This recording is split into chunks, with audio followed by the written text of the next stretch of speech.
Allahu Akbar,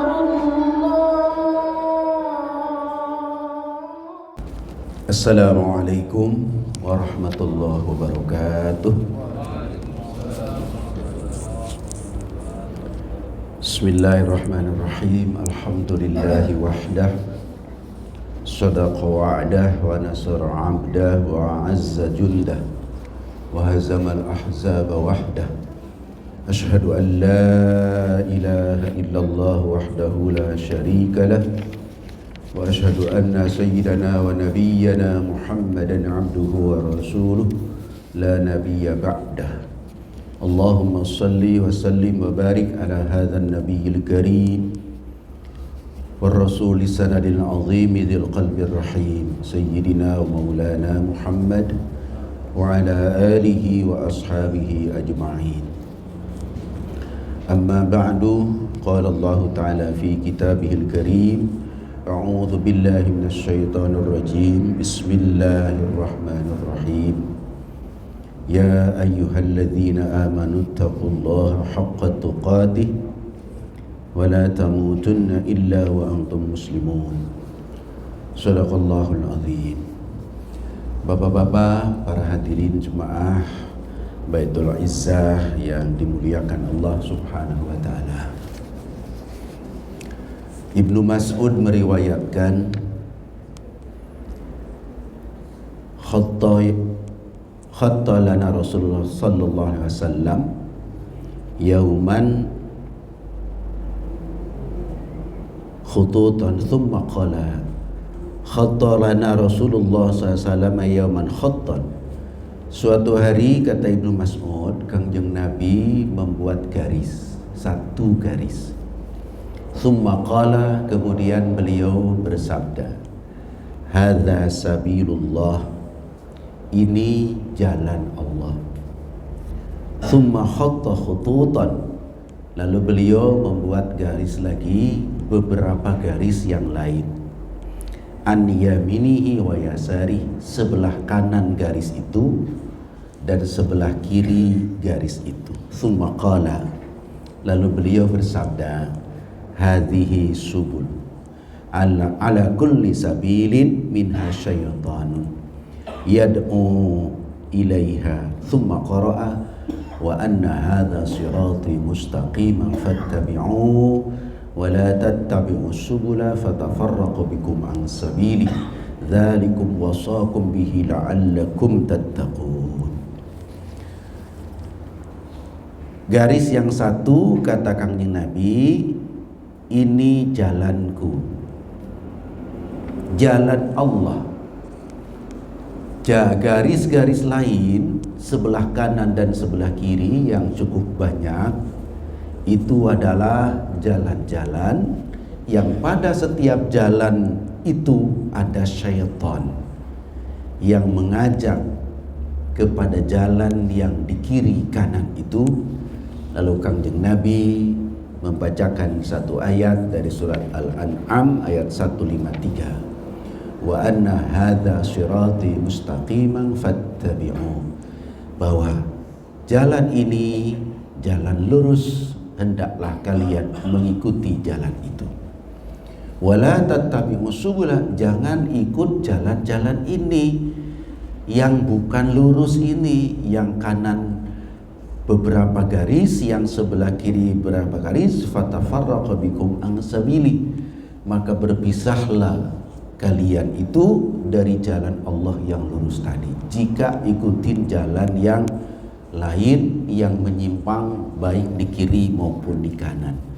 Dzalikum wasaqum bih, itulah wasiat kepada kalian dengan masalah ini, supaya kalian betul-betul bertakwa kepada Allah Subhanahu wa taala. Bapak-bapak, ibu-ibu yang terhormat, mudah-mudahan kita tetap di jalan lurus itu. Dan jalan lurus itu jugalah yang selalu kita baca dalam membaca Al-Fatihah. Kita membacanya paling tidak 17 kali kepada Allah. Ihdinas siratal mustaqim, tunjuki kami jalan yang lurus. Saudara yang terhormat, selain ayat Quran yang mengindikasikan ada jalan lurus, ada jalan yang menyimpang, Al-Quran mengatakan demikian. Seperti dikutip tadi, ternyata juga di hadis dijumpai indikasi seperti itu, bahwa manusia ini banyak yang mengambil jalan lurus, tapi banyak juga yang mengambil jalan tersesat. Tentu kita selalu memohon lurus seperti diucapkan dalam Al-Fatihah sebagai induk dari segala doa itu. Tetapi untuk itu kita harus hati-hati agar tetap di jalan yang lurus, tidak terbawa ke jalan yang menyimpang itu. Saudara-saudaraku yang terhormat, saya ingin menyebutkan beberapa hal yang berkaitan dengan jalan lurus dan jalan menyimpang itu. Saya mulai dari kriteria jalan sesat yang sempat dirumuskan oleh Majelis Ulama Indonesia. Lama sudah. Saya sendiri mengutipnya ini tahun berapa saya lupa ya. Bahwa di kita sering muncul informasi tentang segolongan orang punya aliran itu, aliran ini. Ya, bahkan tahun berapa itu pernah heboh dan cukup heboh secara nasional ketika muncul misalnya aliran yang disebarkan di Az-Zaitun atau apa dan sebagainya, bahkan aliran-aliran yang ramai juga muncul lalu diperdebatkan di banyak forum. Ya, mungkin tidak bisa disebut satu persatu, tapi saya menyebutkan dulu 10 kriteria aliran sesat menurut Majelis Ulama Indonesia, ya, supaya kita sama-sama tetap di jalan lurus, tidak melenceng kemana-mana. 1, menurut Majelis Ulama, ya, kriteria aliran sesat itu mengingkari salah satu rukun iman dan rukun Islam. Jadi rukun iman yang 6, rukun Islam yang 5, yang saya sudah sampaikan pada awal-awal taklim di sini, itu adalah sudah paten, itu sudah pokok, ya, karena sangat jelas diterangkan oleh Rasulullah, sudah maklumun bid-darurah. Semua orang yang ilmunya sederhana sekalipun mudah memahami tentang rukun iman yang 6, rukun Islam yang 5. Siapapun, aliran apapun, jika menyalahi rukun iman yang 6, rukun Islam yang 5, maka paham yang dia sampaikan seperti itu adalah sesat. Yang kedua, meyakini atau mengikuti akidah yang tidak sesuai dengan dalil syar'i yang sumbernya Al-Quran dan Sunnah. Jelas juga di dalam akidah ini, akidah yang merupakan usul, merupakan pokok, itu Quran dan Sunnah menerangkannya cukup jelas, sudah memadai bagi setiap orang, ya. Selain tadi hadis menyebutkan, menyimpulkan rukun iman adalah 6, rukun Islam adalah 5, maka akidah-akidah lebih luas oleh Quran dan Sunnah diterangkan. Tiba-tiba ada orang atau kelompok menyampaikan pemahaman tentang akidah itu tidak sama dengan apa yang dipedomankan oleh dalil syar'i Al-Quran maupun Sunnah, maka penyimpangan itu menunjukkan kesesatan jalan. Yang ketiga, aliran yang mengatakan atau yang mempercayai bahwa masih ada wahyu dari Allah wahyu kenabian dari Allah setelah Al-Quran ini. Ini seingat saya rumusan ini sempat dirumuskan, saya lupa tahun berapa, ketika heboh Ahmadiyah, heboh Syiah dan lain-lain. Dianggap Al-Quran, As-Sunnah belum sempurna, maka Allah masih membimbing lewat wahyu kepada manusia setelah Kangjeng Nabi Muhammad. Bahkan efeknya ketika meyakini masih ada wahyu Allah turun kepada orang per orang saat ini, maka ujungnya atau selanjutnya akan mengatakan bahwa ada nabi-nabi baru lagi. Rasulullah menginformasikan dengan jelas akan muncul dajjaluna, para dajjal-dajjal setelah Nabi Muhammad. Seluruhnya mengklaim dirinya nabi, mendapat wahyu dan sebagainya.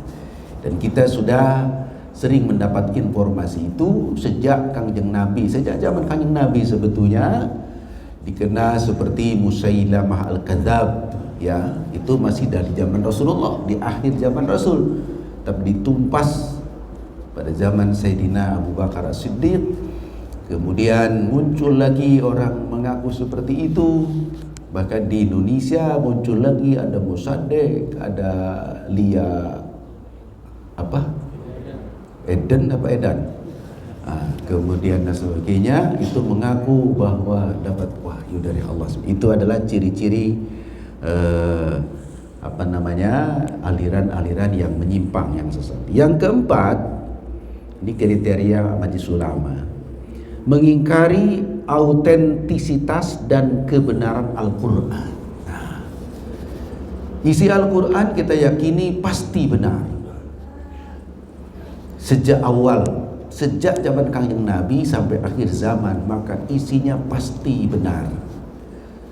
Lalu ada orang mengatakan di Quran ini yang ini keliru nih, yang ini tidak benar dan sebagainya. Na'udzubillah min dzalik.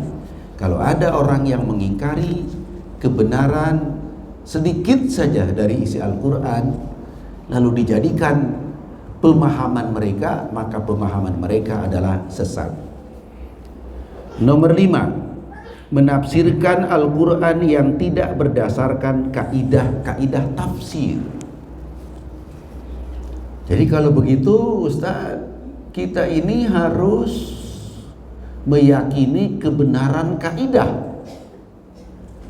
Sebab Quran itu benar ditafsirkan dengan kaidahnya. Jawabannya iya.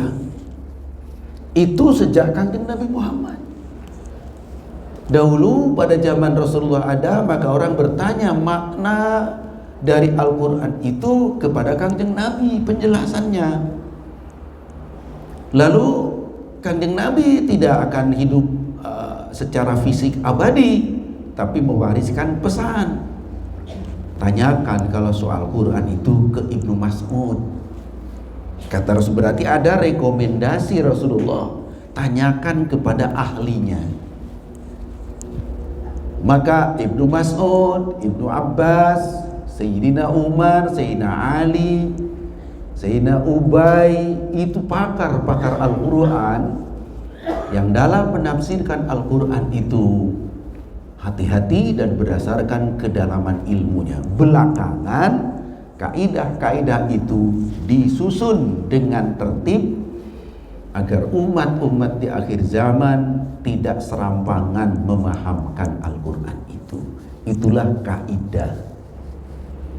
kaidah menafsirkan Quran. Nah, kelompok-kelompok yang tidak memakai kaidah itu lalu menafsirkan semena-mena, celakalah mereka.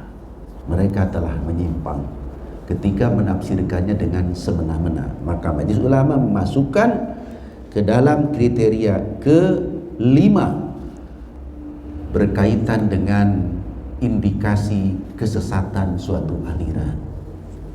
Yang ke-6, mengingkari kedudukan hadis Nabi sallallahu alaihi wasallam sebagai sumber ajaran Islam.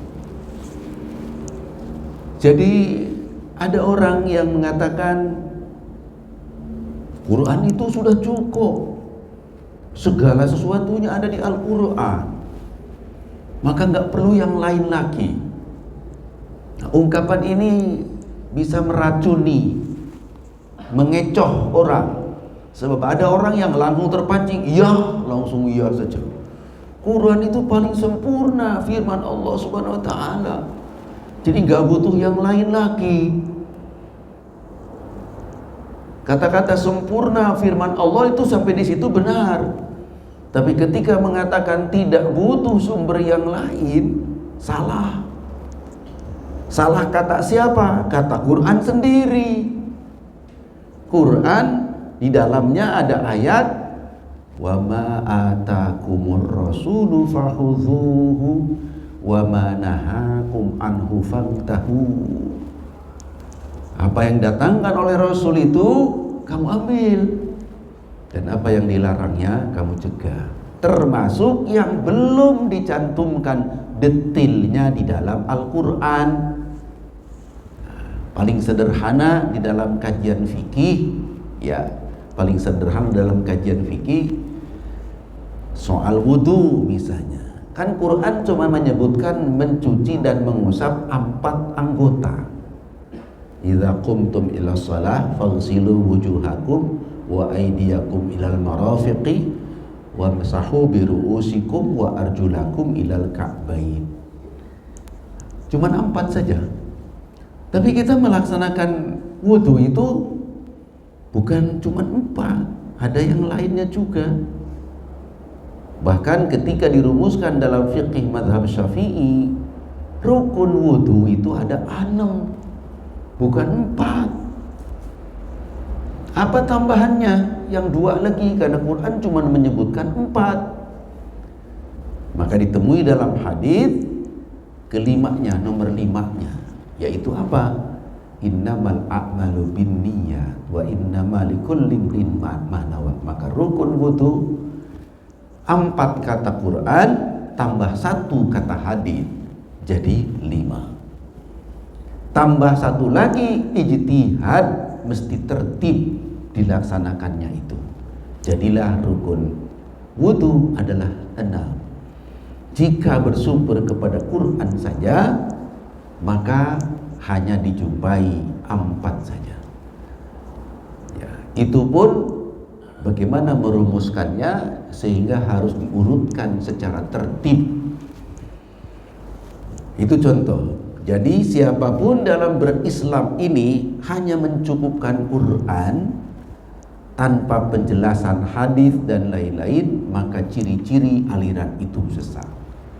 Dan akan ditemui kelompok orang yang berpaham seperti itu sulit untuk bergaul dengan sesama muslim yang lain. Sempit juga dalam pemahaman keislamannya. Konon menurut sebagian para pakar, celah-celah paham yang mengatakan tidak perlu hadis ini dimasuki oleh pihak-pihak yang tidak suka kepada Islam.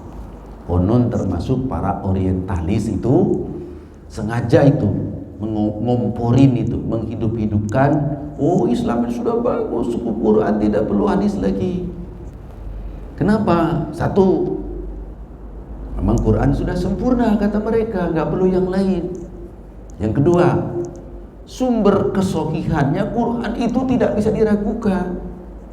Nah, itu namanya sedang mengangkat sesuatu. Tapi satu lagi diinjak di bawah. Apa itu? Hadis itu macam-macam. Ada mutawatir, ada sahih, ada dhaif. Dhaifnya berjenjang macam-macam sampai paling jeleknya itu adalah maudhu.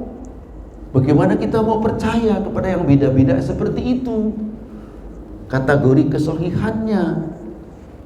Nah, dengan begitu orang Islam mulai ragu. Ah ya, kalau gitu ndak usah pakai hadis. Muncullah aliran ingkarus sunnah. Nah, Kalau sudah berpegang teguh kepada itu, ngacolah Islam itu. Ajaran yang dianutnya maksud saya. Ngacolah dia ya. Jadi nomor 6 kriteria kesesatan suatu aliran di dalam Islam adalah mereka yang mengingkari kedudukan hadis Nabi SAW. Kata mereka itu bukan sumber ajaran Islam. Na'udzubillah min dzalik. Yang ketujuh, kalau itu menyangkut akidah, sekarang menyangkut sikap hidup, menghina, melecehkan dan atau merendahkan nabi atau rasul.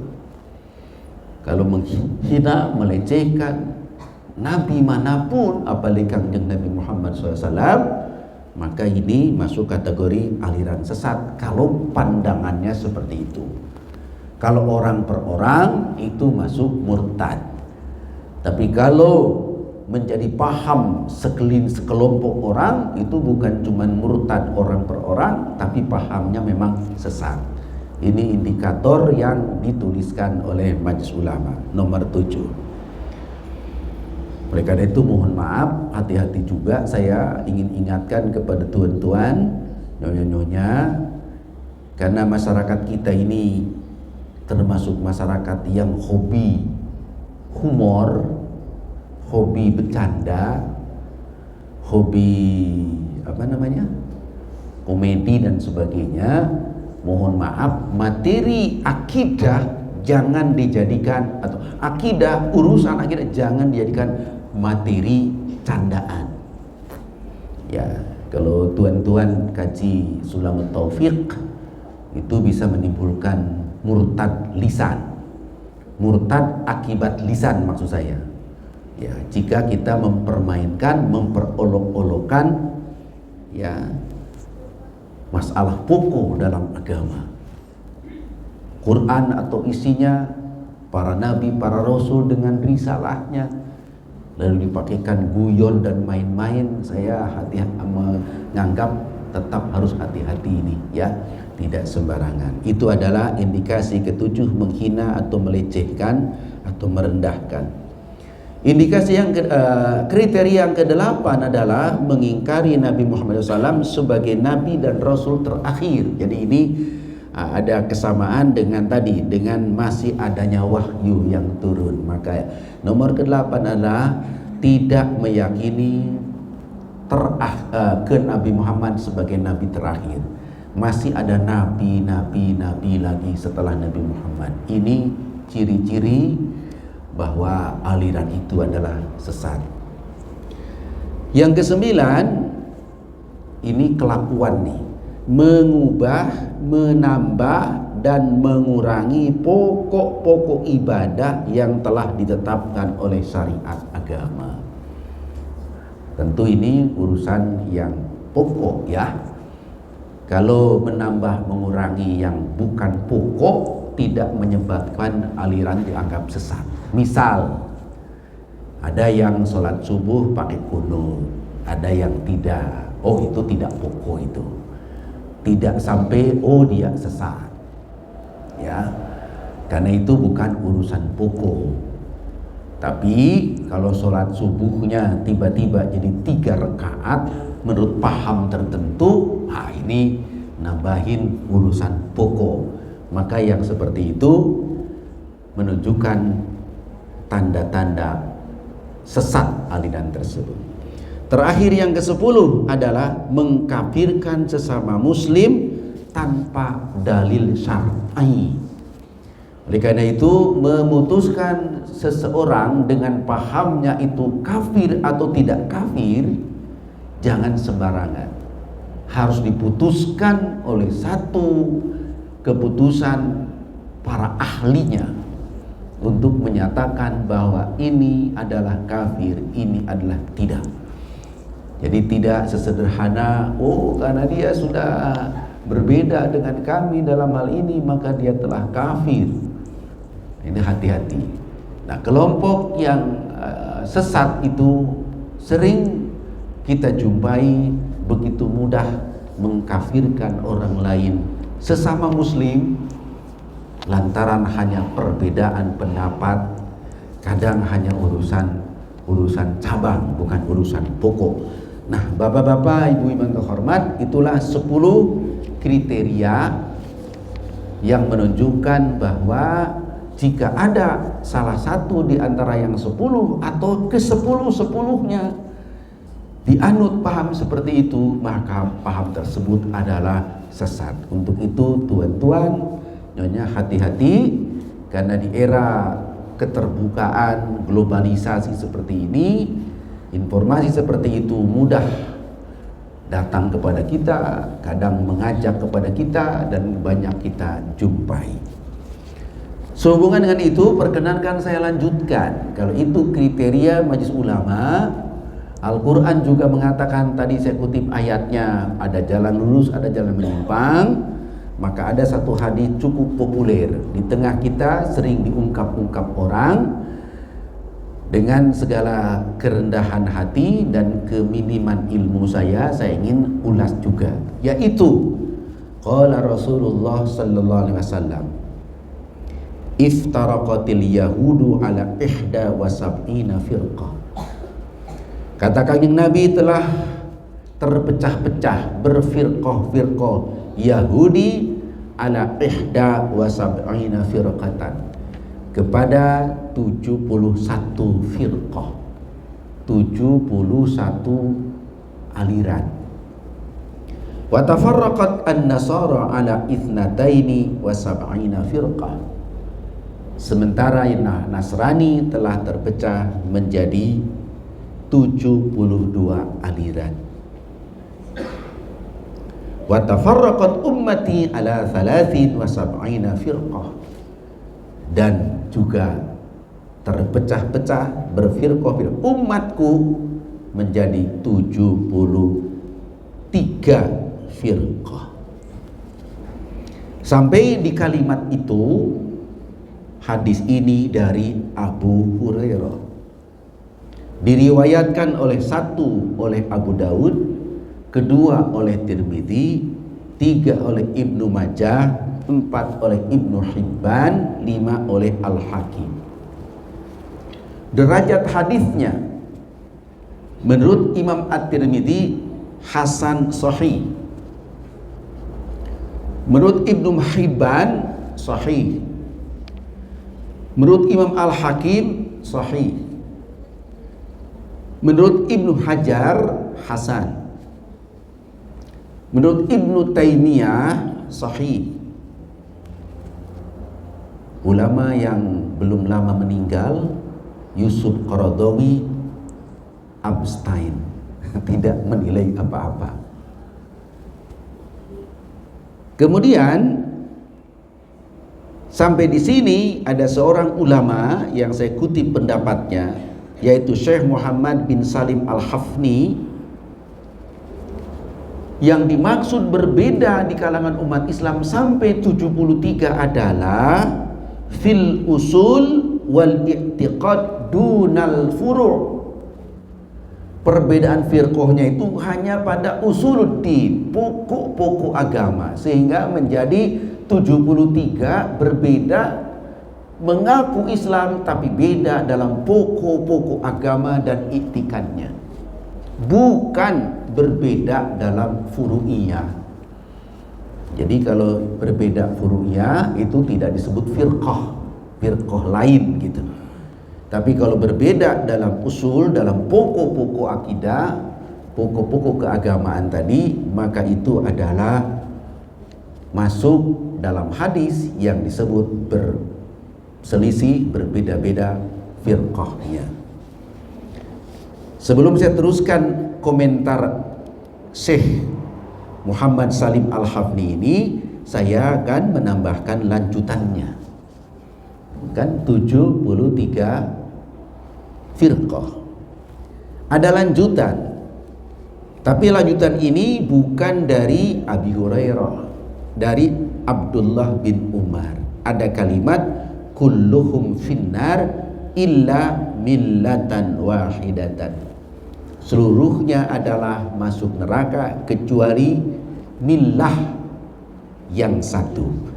Ini bukan dari Abi Hurairah hadisnya, tapi dari Abdullah bin Umar. adanya di riwayat Imam At-Tirmidzi nomor 2641. Kemudian setelah ada tambahan kullum finnar illa millatan wahidatan, wa qalu para sahabat bertanya, wa man hiya ya Rasulullah, siapa yang satu firqah itu? Qala Rasulullah, ma ana alaihi wa ashabi.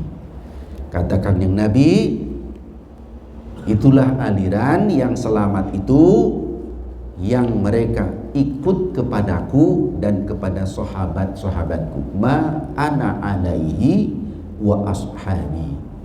Ada di Tirmidzi 2641. Ya, jadi pada hadis-hadis yang di atas itu ya belum ada tambahan, hanya sekedar terpecah menjadi 73 firqah. Sementara dalam hadis lain jawabannya bukan itu. Dalam Tirmidzi jawaban Rasulullah, ma ana alaihi wa ashabi. Di dalam Imam At-Tabrani dan Ibnu Majah nomor 3992, jawaban Rasul itu kalimatnya begini. Ketika ditanya, manhum ya Rasulullah, siapakah mereka itu ya Rasulullah yang selamat itu? Qala, maka Rasul menjawab, ahlu sunnati wal jamaah. Ada di Imam Tabrani dan Imam Ibnu Majah nomor 3992. Jadi hadis ini selengkapnya bervariasi, tapi sampai pada level terpecah menjadi 73, cukup banyak ahli hadis yang mengutip itu. Jadi kita bisa mengatakan sampai di situ sangat jelas. Tapi ketika ditanya siapa yang satu, ternyata hanya ada pada beberapa hadis, tidak semua hadis sampai selesai di kalimat itu. Jawaban yang selamat ada kalimat ma ana alaihi wa ashabi, ada kalimat ahlus sunnah wal jamaah. Nah ini saya kira maknanya sama sih. Ma ana alaihi wa ashabi sama dengan makna ahlus sunnah wal jamaah. Sebab yang mengikuti Rasulullah itu namanya ahlus sunnah, yang mengikuti Rasulullah demikian juga para sahabat dengan pendapat-pendapatnya sering masuk kategori itulah jamaah, umat Islam yang lurus, maka disebut ahlus sunnah wal jamaah. Ada serupa hadis itu atau ada yang melengkapi hadis itu supaya memperoleh jelas. Oh jadi kalau saya ngikutin sahabat itu sudah bagus ya. Ya, mengikuti ahli sunnah wal jamaah itu bagus. Nah saya akan menambahkan satu hadis lagi.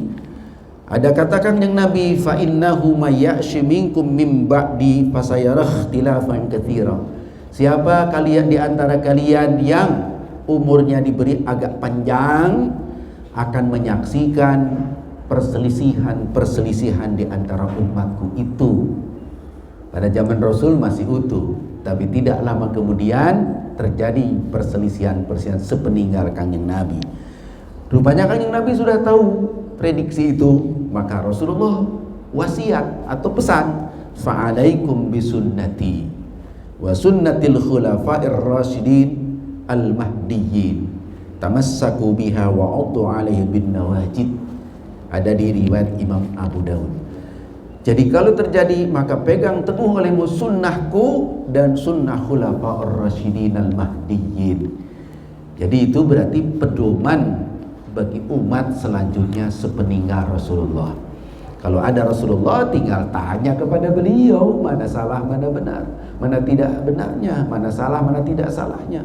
Tetapi sepeninggal Rasul berikan pembekalan.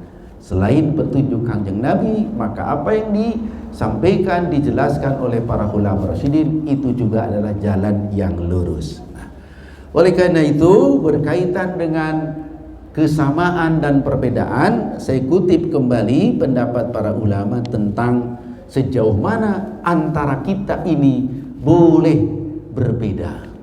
Kalau ditanya boleh sama, bukan boleh, memang harus sama. Tapi ketika boleh berbeda, maka ada keterangan dari para ulama, saya kutip dalam beberapa sumber. Pertama, Kita uraian. Dibolehkan berbeda pendapat dalam masalah ilmiah bila memenuhi dua syarat pokok. Satu, perbedaan pendapat itu terjadi dalam memahami dalil dhanni atau yang mempunyai makna tidak pasti, bukan pada qat'iyus subut wa dilalah. Seperti tadi tentang bagaimana solat fardu itu ketetapannya itu pada umumnya sudah qat'i. Tapi kalau ketemu masalah dhanni lalu berbeda pendapat, masih bisa ditolerir perbedaan pada keterangan pada dalil yang masih bersifat dhanni. Yang kedua, perbedaan pendapat itu timbul dari orang-orang yang mengerti ilmu agama dan berkemampuan dalam berijtihad terhadap masalah yang diperdebatkan itu. Jadi bukan perbedaan orang awam. Orang awam boleh nggak berbeda pendapat? Orang awam itu harus nginduk kepada orang ahli. Tidak boleh memunculkan pendapat sendiri kalau dia merasa awam, tidak memadai untuk berijtihad. Kenapa? Bahaya kalau setiap orang diberi kebebasan berbeda pendapat walaupun dalam urusan dhanni, sementara tidak memiliki kemampuan berijtihad, maka celakalah ini. Saya pernah membaca satu buku diterbitkan dari Mesir. Ketika ada gerakan pembaharuan di kalangan umat Islam, mereka membuka pintu ijtihad selebar-lebarnya, bahwa ijtihad itu adalah dipersilahkan siapapun. Lagi-lagi ini ternyata saya baca satu buku Al-Madhahibiyah, judul buku itu. Akibatnya apa? Wah, semua orang punya ilmu sedikit saja sudah berijtihad seolah-olah dan boleh beda dengan orang lain. Nah, konon itu didukung juga oleh para orientalis yang berkomentar, oh itu bagus. Tapi apa akibatnya? Berantakan. Banyak fatwa yang tidak terkendali lagi.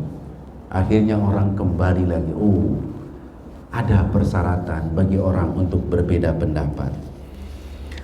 Maka dilanjutkan oleh, saya kutip dari Yusuf Qaradawi tentang perbedaan ini. Perbedaan yang tercela. Tadi kan perbedaan boleh. Satu, ahlinya. Yang kedua, hanya dalam dalil dhanni saja, bukan qat'i. Sekarang yang tercela itu perbedaan yang seperti apa?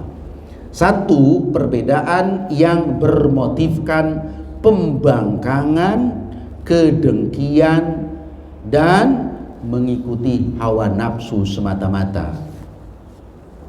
Berbeda lantaran dia ingin beda dengan orang lain atau membangkang terhadap keharusan kita kompak, keharusan kita bersama, ada motivasi ingin membangkang, bahkan ada unsur tidak suka kepada pihak lain, urusan hawa nafsu, lalu dia berbeda, maka perbedaan itu tercela. Yang kedua, perbedaan yang menyebabkan perpecahan dan permusuhan umat. Jadi perbedaan itu akibatnya terpecah. Nah, saya kira mudah-mudahan pedoman-pedoman seperti ini, satu, dipakai bagi kita untuk berhati-hati di dalam memilih aliran di dalam beragama ini, karena memang Rasul mengatakannya memang ada aliran-aliran itu, ada paham-paham yang beragam itu, maka kita memilih dengan hati-hati dan lurus. Kedua, motivasi. Andai kata saya merasa boleh berbeda, itu ukur dulu diri kita. Apakah kita memadai untuk layak berbeda dengan kedalaman ilmu yang kita miliki, keluasan ilmu yang kita miliki. Dan kedua, motivasinya apa kita? Karena barangkali ada sebagian orang yang memang bangga kalau bisa beda, karena seolah-olah dia memiliki sesuatu yang lebih dari orang lain barangkali. Nah, ini hati-hati, jangan-jangan itu hembusan hawa nafsu, Pak. Nah, Bapak yang terhormat, saya kira itu sekelumit yang saya sampaikan di dalam hal petunjuk jalan lurus di dalam beragama kita, karena memang sinyalemen bahwa di dalam Islam sendiri akan terjadi atau mungkin telah terjadi pada saat ini adalah ragam-ragam aliran. Maka pedoman yang disampaikan oleh Majelis Ulama penting buat kita, walaupun pedoman ini pernah dikritik bahkan dibantah oleh orang-orang yang mengaku Syiah di Indonesia. Jadi kereta, tapi kalau bagi kita saya kira cukup bagus kereta itu, supaya kita memilih keberagaman kita tetap lurus. Majelis Ulama punya tugas memang untuk menjaga umat Islam khususnya di Indonesia, kan ya, MUI itu ya, tetap lurus dalam beragama dan selamat. Bukankah tujuan kita selamat ya? Ibarat naik kereta api, jangan menyimpang dari relnya dong. Kalau menyimpang dari rel ya terguling. Tapi kalau tetap di atas relnya, selamat sampai tujuan. Bapak yang terhormat, Ibu yang terhormat, barangkali itu yang bisa sampaikan untuk sementara ini. Saya hanya menitipkan kesimpulannya.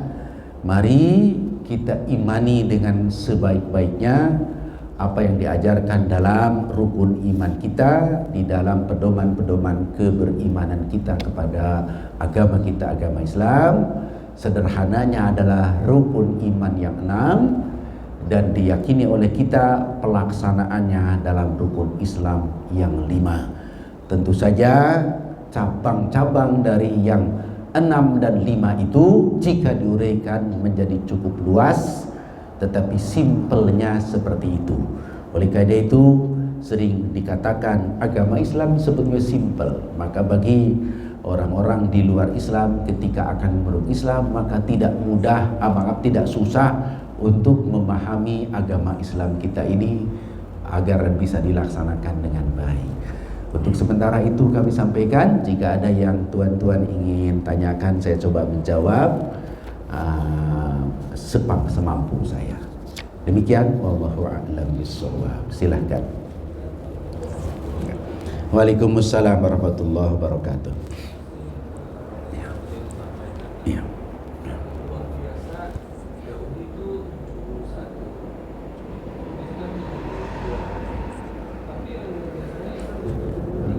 Lebih banyak ya.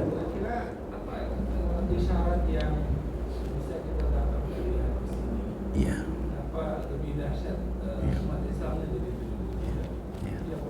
Yang kedua, ketika bicara tadi ada ahlinya, kadang-kadang kita kurang jelas ya. Kadang-kadang mudahnya kita di masyarakat kita misalnya gelar kiai, gelar ulama misalnya, tapi tanpa kadang-kadang tidak menentukan misalnya kualifikasi. Kita kadang-kadang mudah menyebutkan jadi apa kira-kira standarnya menjadi kiai. Bahkan kadang-kadang ada yang sepantasnya menjadi ulama dengan kualifikasi ilmunya tidak disebut ulama, hanya cukup dengan ustaz. Padahal kualifikasi ilmunya sudah melebihi dari yang standarnya. Kira-kira bagaimana ceritanya? Ya. Ya, baik, terima kasih. Ya, yang pertama, Yahudi 71 pecah jadi 71, Nasrani jadi 72, umat Islam atau Islam menjadi 73. Sesungguhnya angka ini ada yang mengatakan memang sesuai dengan angkanya. Maka di dalam kitab Bidayat kitab Hidayat Bughiyatul Mustarsyidin itu 73 oleh beliau penulis, ada di kitab itu dirinci itu. Syiah ternyata perkembangan perpecahan perkembangan firqah itu Yahudi yang pertama, kemudian dilanjutkan Nasrani dan akhirnya Islam berkembang tambah banyak. Oleh logika ini saya kira tidak sulit untuk kita memahaminya. Karena apa? Makin di akhir zaman akal pikiran itu makin berkembang. Dan Islam itu agama di akhir zaman. di mana perkembangan pemikiran dan sebagainya itu makin kompleks. Jadi wajar saja karena Islam itu agama akhir zaman, lalu cabangnya pun menjadi macam-macam. Nah, itu tumbuh dari sesuai perkembangan pemikiran. Walaupun zaman dulu juga pemikiran sudah berkembang ya, dari zaman para filosof, bahkan di agama juga dari Yahudi. Tetapi wajar kalau Islam itu lebih banyak cabangnya karena pola pikir sekarang itu juga makin luas ya. Bukan cuma dalam hal agama, dalam pemahaman keberagamaan, juga ilmu-ilmu yang lain kan cabangnya makin luas. Saya kira itu isyarat bahwa Islam itu ada di akhir zaman, di mana pemikiran manusia pun, kecerdasan manusia pun, peradaban manusia pun berkembang makin maju, maka pemikiran itu pun makin berkembang, maka aliran sesatnya pun lebih banyak daripada aliran sesat yang ada pada agama-agama sebelumnya. Itu logika 71, 72, 73. Yang kedua, kriteria ulama yang boleh berbeda pendapat. Nah, sebetulnya itu dirumuskan harus oleh ulama lagi, ya. Untuk menentukan seorang ulama itu adalah ulama, hanya bisa dikatakan oleh ulama juga. Orang awam itu tidak bisa memastikan, oh dia adalah ulama level ini. Orang awam tidak bisa. Maka kita mundur ke belakang pada zaman sahabat, karena keulamaan itu menonjolnya seseorang sehingga disebut ulama atau qurra atau ahlinya sejak zaman sahabat sudah kelihatan. Sahabat pun levelnya tidak sama. Sekian ratus ribu para sahabat itu hanya beberapa yang sering dimintakan fatwanya oleh sesama sahabat. Misalnya Khulafaur Rasyidin, jelas ya, Sayyidina Abu Bakar, Sayyidina Umar, Sayyidina Utsman, Sayyidina Ali, itu jelas. Ditambah lagi dengan yang lainnya yang waktu itu masih muda, misalnya Ibnu Umar, Ibnu Abbas, itu adalah ulama-ulama para sahabat, ulamanya para sahabat. Selain wanita, Siti Aisyah radhiyallahu anha. Di level tabi'in juga begitu. Dan yang mengukur tadi, yang menetapkan dia ulama adalah sesama ulama saat itu, bahwa dia memang ulama. Terus berkembang sampai generasi tabi'in dan seterusnya. Muncullah yang kemudian meluas di mana-mana, diukur oleh para ulama juga. Ternyata ada ulama yang dianggap level paling tinggi. Maka ada istilah mujtahid mutlak mustaqil. Itu diterapkan oleh sesama para ulama kepada 4 imam mazhab. Kata para ulama setelah mengkaji, mempelajari pemikiran-pemikirannya, ya, kemudian dituangkan dalam kitab-kitab mazhabnya dan kaidah-kaidah termasuk kaidah-kaidah usulnya, maka para ulama sepakat, oh, Imam Malik adalah mujtahid mutlak mustaqil. Dia mampu berijtihad, berijtihad di atas landasan kaidah yang dia terapkan sendiri, kebenarannya teruji secara logika dan diakui oleh para ulama lain. Maka mereka merujuk Imam Malik adalah mujtahid mutlak mustaqil. Pendapatnya tidak diragukan lagi, ya, karena yang lain menyaksikan keunggulan berijtihadnya beliau. Demikian juga Imam Hanafi, demikian Imam Syafi'i, demikian Imam Hambali. Walaupun ada orang mengatakan juga ada imam lain selain yang 4, Imam Al-Laits misalnya, atau ada lagi yang menambahkan belakangan Imam Abu Daud Al-Zahiri misalnya, dianggap mujtahid mutlak mustaqil. Tetapi yang mayoritas itu tanpa ragu menyepakati yang 4 ini adalah karyanya bisa dikaji, bisa ditelaah, bisa ditelusuri, bisa didiskusikan oleh ulama manapun, silahkan, karena karya-karya beliau menyebar di berbagai kitab. Ya, Imam Syafi'i sendiri kalau tidak salah lebih dari 100 kitab tulisan beliau bisa dibaca oleh para ulama dimanapun untuk dikaji, diuji keakuratan pendapatnya. Maka orang menyebutnya dia mujtahid mutlak mustaqim. Rujukan para mujtahid itu bisa nginduk kepada beliau, ya. Yang dalilnya tentu diambil dari Al-Quran, As-Sunnah, Ijma' dan Qiyas.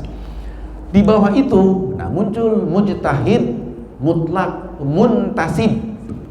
Kalau mustaqil itu mandiri betul-betul karena kaidahnya beliau rumuskan sendiri. Berbeda kaidah Imam Malik dengan kaidah Syafi'i, tapi dua-dua atau kaidahnya masing-masing teruji secara ilmiah. Di bawah beliau mujtahid mutlak muntasib adalah mujtahid mutlak tetapi tidak mandiri seperti ulama yang tadi di atasnya.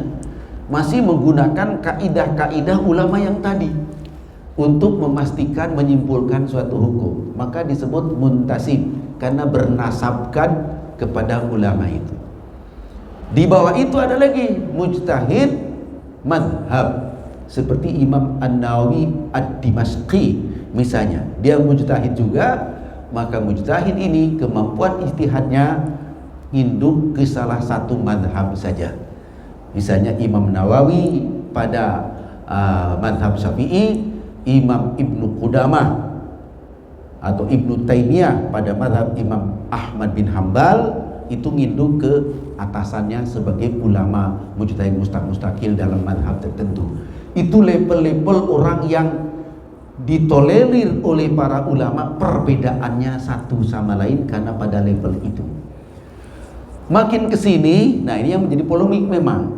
Makin kesini ada orang mengatakan sudah disisir semua tuh oleh ulama-ulama itu. Maka ada orang mengatakan tidak ada lagi mujtahid seperti itu sekarang.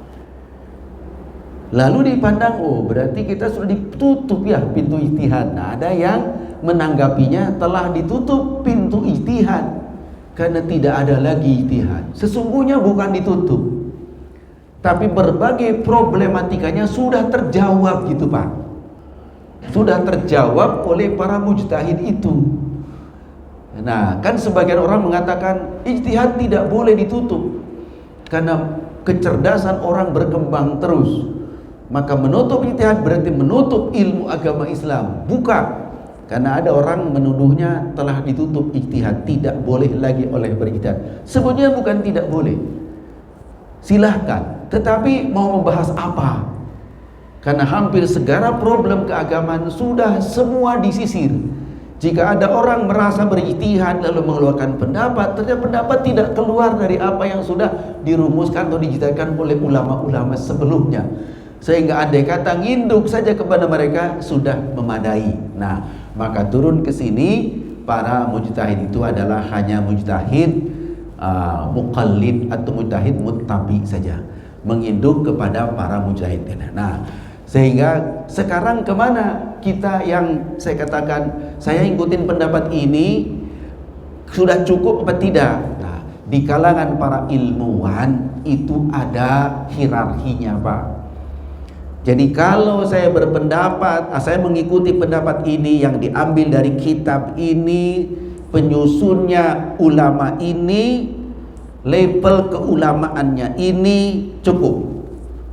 Tetapi ketika muncul pendapat kiai ini, ustadz ini, tapi tidak ada sandaran kepada mujtahid yang layak kita ikutin sebelumnya, itu masih dipertanyakan, gitu ya. Kita tidak usah ikut dulu meyakini kebenarannya. Jika ada kiai, ustadz, ajengan atau sekarang apa namanya, syekh apa dan sebagainya yang disebut-sebut oleh orang lalu mengeluarkan pendapat yang berbeda, jangan diterima dulu sebelum menunjukkan rujukannya kepada yang sudah sama-sama disepakati keilmuannya, kedalaman ilmuannya. Nah, jadi oleh karena itu sesungguhnya mohon maaf, saya setuju kalau harus ada majelis fatwa, kalau di kita itu Majelis Ulama Indonesia, supaya tidak liar Pak. Nanti ada orang di luar majelis itu punya pendapat berbeda, lalu mengajak atau menjadi ikutan orang-orang awam, padahal tadi keilmuannya itu belum belum dipastikan ya secara ilmiah. Nah itu yang mungkin kehati-hatian kita. Maka baguslah setiap orang yang mengeluarkan fatwa itu sekarang, ustadz manapun, kiai manapun, ajengan manapun, sebutkan pendapat dia ini pendapat sendirikah atau pendapat mengikuti ulama apa, lalu kita ukur ulama apa ini, yang kitabnya apa ini, levelnya di mana. Maka tadi saya katakan mujtahid itu ada berjenjang, dari mujtahid mutlak mustaqil terus sampai ke bawah, mungkin cuman bahkan sudah keluar juga pedoman secara internasional para ulama itu pedoman berfatwa, Pak. Sudah ada pedoman fatwa, bahkan sempat dibahas di Robitoh Alam Islami di Mekah kalau tidak salah tahun berapa, itu ada pedoman berfatwa, siapa yang berhak berfatwa, siapa yang tidak. Maka yang tidak berhak berfatwa tidak perlu kita yakini. Maka siapa yang berfatwa itu harus menunjukkan rujukannya.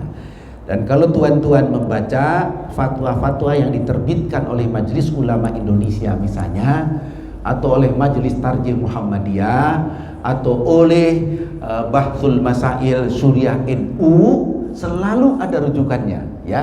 Tidak pernah ini pendapat saya sendiri gitu. Nah oleh karena itu kehati-hatian dalam memfatwakan agama. Kira-kira begitu, Pak ya. Jadi level ke seseorang hak berfatwa atau tidak, yang menentukannya ternyata para ulama juga, bahwa dia pada level boleh berfatwa.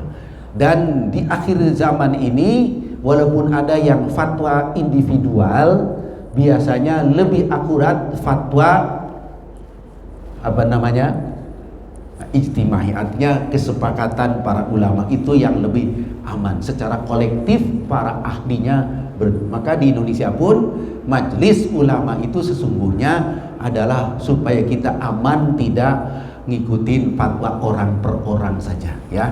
Walaupun tidak mudah juga. Di MUI itu ada komisi fatwa terdiri dari beberapa ulama, ada saja satu dua yang beda pendapat, itu ya, itu hak.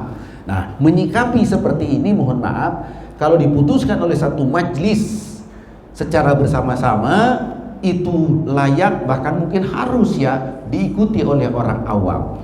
Ada orang mengatakan fatwa nggak usah diikuti. Kalau tidak ikutin apa kita? Orang awam. Kalau sudah fatwa majelis, fatwa kolektif itu wajib diikuti. Fatwa perorangan sebenarnya itu berlaku untuk orang itu saja, tidak untuk orang semua. Sebetulnya begitu ya, dalam kaidah-kaidah menanggapi fatwa yang berbeda-beda itu. Jadi kalau saya ada ulama satu pendapat segini, itu sebetulnya hak dia untuk berbeda. Tapi hak diikuti apa tidak? Yang hak diikuti adalah kesepakatan. Kesepakatan para ahlinya itu hak untuk diikuti oleh orang awam. Demikian. Barangkali cukup Kang ya. Terima kasih, mohon maaf lebih kurangnya. Ini ada kaitan dengan tema kita masalah akidah, karena yang paling harus hati-hati itu adalah firqah-firqah di dalam akidah. Sementara dalam hukum itu biasanya lebih lebih fleksibel, lebih toleran gitu. Walaupun itu pun harus tentukan mana yang usul, mana yang furu'. Nah, sebetulnya saya sedang mencoba mendalami itu disertasinya Habib Rizik tentang furu'iyah dan usul ya. Karena banyak orang yang mengatakan kalau akidah semuanya usul, kalau fikih semua furu'. Ternyata keliru itu. Kata Habib Rizik, di akidah ada usul, ada furu'. Di syariah atau fikih ada usul, ada furu'. Di akhlak itu juga ada usul, ada furu' itu. Nah, tergantung tadi setingkat mana dalilnya kalau berdasarkan Al-Quran dan Sunnah ya. Jadi itu saya kira cukup bagus untuk nanti kajian kita lebih jauh lagi dalam menentukan pilihan. Wallahu a'lam bishawab. Semoga Allah senantiasa membimbing kita ke jalan yang lurus. Allahumma sholli ala sayyidina Muhammad wa ala alihi wa ashabihi ajma'in. Allahumma aghnina bil ilmi wa zayyinna bil hilmi wa akrimna bit taqwa wa jammilna bil afiyah. Allahumma ihdinas siratal mustaqim, siratal ladzina an'amta 'alaihim minan nabiyyin was-siddiqin wasyuhada'i was-shalihin. Rabbana la tuzigh qulubana ba'da idh hadaitana wa hab lana min ladunka rahmah innaka antal wahhab. Wa sallallahu ala sayyidina Muhammad wa ala alihi wa ashabihi ajma'in walhamdulillahi rabbil alamin. Wassalamualaikum warahmatullahi wabarakatuh. Allah